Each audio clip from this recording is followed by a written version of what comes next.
자, 반갑습니다. 배동찬 교수의 맛있는 좋은 이야기의 배동찬입니다. 자, 여러분 반갑습니다. 앞으로 분양권 시장은 어떻게 될까요? 사실상 8월 달부터 수도권 광역시 아파트 분양권에 대해서요. 분양권 전매 금지를 확대 시행한다는 거죠. 이처럼 모든 것은요, 때가 있는 것 같아요. 아침이 가면 저녁이 다가오고, 겨울이 지나가면 봄이 오죠. 사람들도 1살, 2살 먹으면 아이에서 어른이 되지 않습니까? 부동산이라는 사회과학도 마찬가지인 것 같아요. 가하면 탈이 나죠. 따라서 적절히 덜어내고, 부족하면 아쉽겠죠. 따라서 적절히 담아주는 것. 이것이 바로 부동산의 흐름이지 않을까요?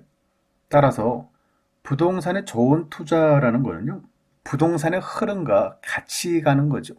부동산의 나쁜 투자는요, 부동산의 흐름과 반대로 간다는 거죠. 잘 선택하셔야 된다는 얘기죠. 물론 선택이란 거는 오로지 여러분의 몫이라는 겁니다. 그래서 부동산 투자가 굉장히 어렵다는 얘기예요. 아무튼 오늘 국토교통부에서는요, 실소유자 중심의 주택 공급을 위해 주택의 전매 행위 제한 기간을 강화하겠습니다. 수도권, 지방, 광역시, 소유권 이전 등기 시까지 분양권 전매 행위를 제한한다는 보도 자료를 이처럼 발표를 했는데, 여기서의 핵심은 요 빨간색이죠. 수도권, 지방, 광역시, 소유권 이전 등기 시까지 분양권 전매 행위 제한. 즉 소유권 이전 등기 시 아파트가 완공이 돼가지고 건설회사에서 소유권 보전 등기 끝나고 원소유자 명의로 소유권 이전 등기를 해야 될 거 아닙니까? 이러한 소유권 이전 등기 완료 시까지 전매, 즉 사고팔고를 하지 못한다는 얘기예요. 즉 아파트를 분양받았다면 이제 2년 내지 3, 4년 동안 아파트 분양권을 사고팔고 할 수 없다는 얘기죠. 이런 보도자료를 낸 정부의 목적은 무엇일까요?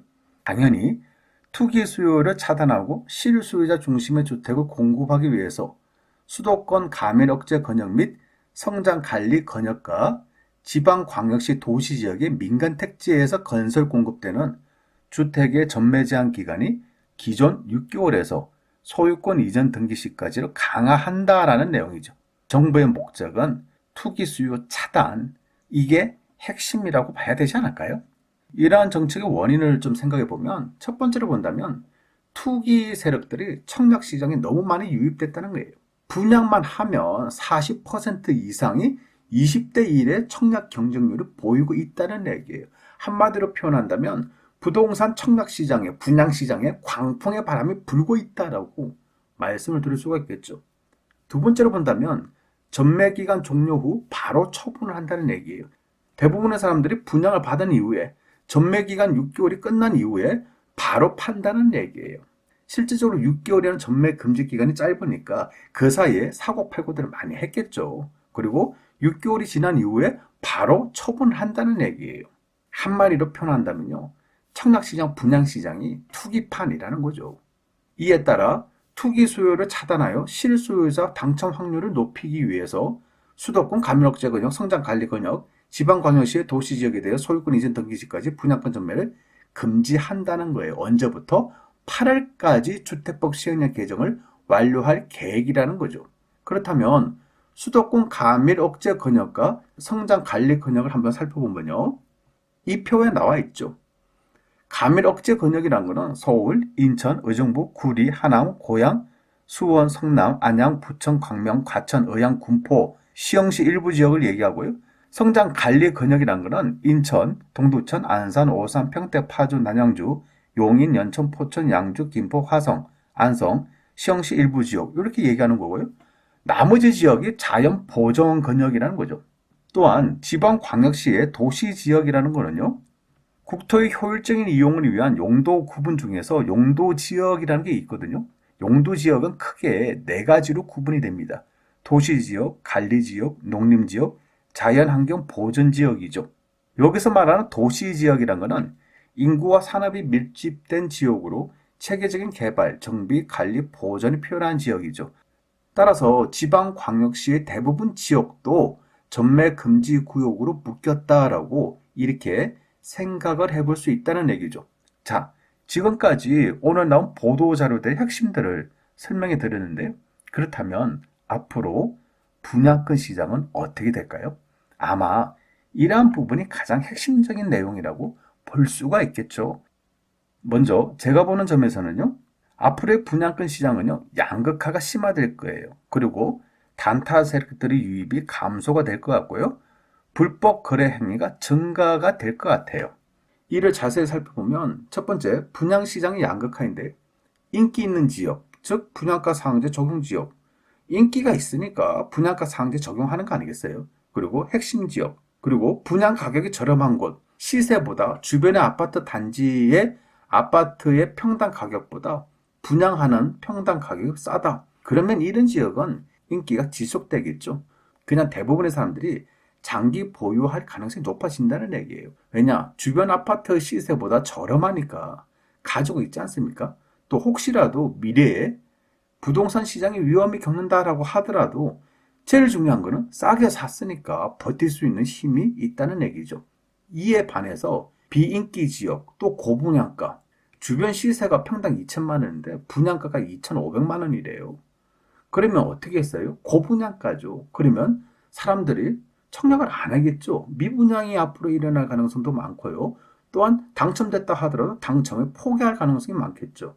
따라서 이러한 지역과 고분양가를 한 지역은 앞으로 프리미엄이 떨어질 가능성이 하락할 가능성이 증가된다라고 봐야 되겠죠. 두 번째로 본다면 단타 세력들의 유입이 감소될 거예요. 6개월 후에 자유롭게 매도가 가능했는데 이제 소유권 이전 등기 시까지 매도를 하지 못한다. 이거는 엄청난 차이죠. 팔고 싶을 때 팔 수가 없다는 이야기 아닙니까? 아파트 분양에서 소유권 이전 등기 시까지 짧게는 2년, 길게는 4년 정도 걸리지 않습니까? 그렇다면 이 기간 동안 분양권을 팔지 못한다는 이야기는요. 분양권 시장은 매수세가 감소된다는 얘기죠. 매수세가 감소된다는 얘기는 프리미엄이 하락한다는 얘기고, 프리미엄이 하락을 하면 보유자 입장에서는 얼마나 불안하겠어요. 그렇지 않나요? 그러다 보니까 보유자 입장에서는 싸게라도 던진다는 얘기예요. 따라서 프리미엄이 어느 한순간 급락을 하기 시작한다는 얘기예요. 여기에다가 부동산의 전반적인 가격이 이제부터 하락할 가능성이 높아졌다. 실질적으로 하락을 한다라고 본다면 프리미엄 또한 급락이 아니라 이제 폭락할 수도 있다는 얘기예요. 세 번째로 본다면요. 불법 거래 행위가 증가될 거란 얘기죠.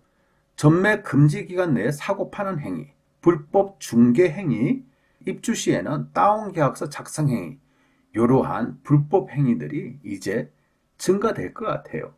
물론 지금까지야 내가 분양권을 사고 팔면서 불법 행위를 했는데 별탈 없었다. 이렇게 말씀하시는 분도 계시겠지만요. 앞으로는 조심하셔야 돼요. 지금 국세청의 전산망이 예전에 여러분들이 거래했던 그런 전산망이 아니라는 얘기죠. 또한 부동산 규제를 풀어주는 그러한 정부 시점이 아니지 않습니까? 지금은요. 정부 입장에서는 부동산을 무조건 잡아보겠다는 그러한 시점이지 않습니까? 이러한 시점에 불법으로 사고판 행위를 용납해 줄 수 있을까요? 그렇지가 않나요? 따라서 이러한 불법 행위는요. 앞으로 용납되기가 굉장히 어려워 보인다는 얘기입니다. 아무튼 이처럼 전매 금지 기간의 확대로 인해서 분양권 시장은 폭락한다. 제가 보는 점에서는 폭락까지는 이어질 것 같지는 않아요. 왜냐하면 전국적인 분양권 전매 금지 지정도 아니잖아요. 분양권에 대한 양도소득세 증가도 아니지 않습니까? 현재의 분위기가 다소 꺾일 가능성은 증가됐다라고 봐야 되겠죠. 하지만 분양권 시장의 폭락까지 이어질 것 같지는 아직은 않다는 얘기예요. 앞으로 우리 구독자분들께서는요, 이런 부분에 대해서 눈여겨보셔야 될 것 같아요. 뭐냐라고 한다면, 첫 번째로 본다면, 이러한 정책 이후 분양권 프리미엄의 움직임, 우리 동네의 분양권 프리미엄이 어떻게 변화될까, 여러분들이 살펴보시라는 얘기입니다. 두 번째로는요, 차후에 나올 분양권 규제 정책이라는 얘기죠. 전매 제한 기간이 소유권 이전 등기 시까지냐 아니면 분양받고 나서 5년 내지 10년 동안 전매 금지 기간이냐 이런 정책이 나오는지 눈여겨보셔야 될 것 같고요.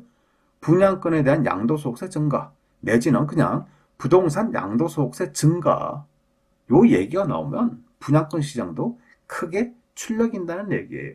또한 분양권 불법 행위 대대적인 단속 이런 이야기들 앞으로 굉장히 많이 나올 수 있다는 얘기입니다. 아무튼 이러한 부분까지 넓게 한번 생각하시고요. 또한 이러한 부분까지 넓게 살펴보신다면 앞으로 거대한 부동산의 흐름을 여러분들 또한 읽을 수가 있다는 얘기죠. 따라서 부동산의 사고 팔 매수 타이밍과 매도 타이밍을 혼자서도 예측할 수 있는 부동산에 대한 지식과 지혜가 쌓일 것으로 보인다는 얘기입니다. 아무튼 오늘 이야기를 다시 한번 정리를 한다면요. 분양권 시장의 규제는 이제부터 시작이지 않을까라고 생각이 들고요. 또한 분양권 시장에도 당분간 찬바람이 불 것으로 보인다는 얘기입니다. 따라서 지금부터 분양권 투자 또한 조심하셔야 될 시기가 도래되었다라고 말씀을 드릴 수 있을 것 같아요. 이상까지 배종찬 교수의 맛있는 도움 이야기였습니다. 감사합니다.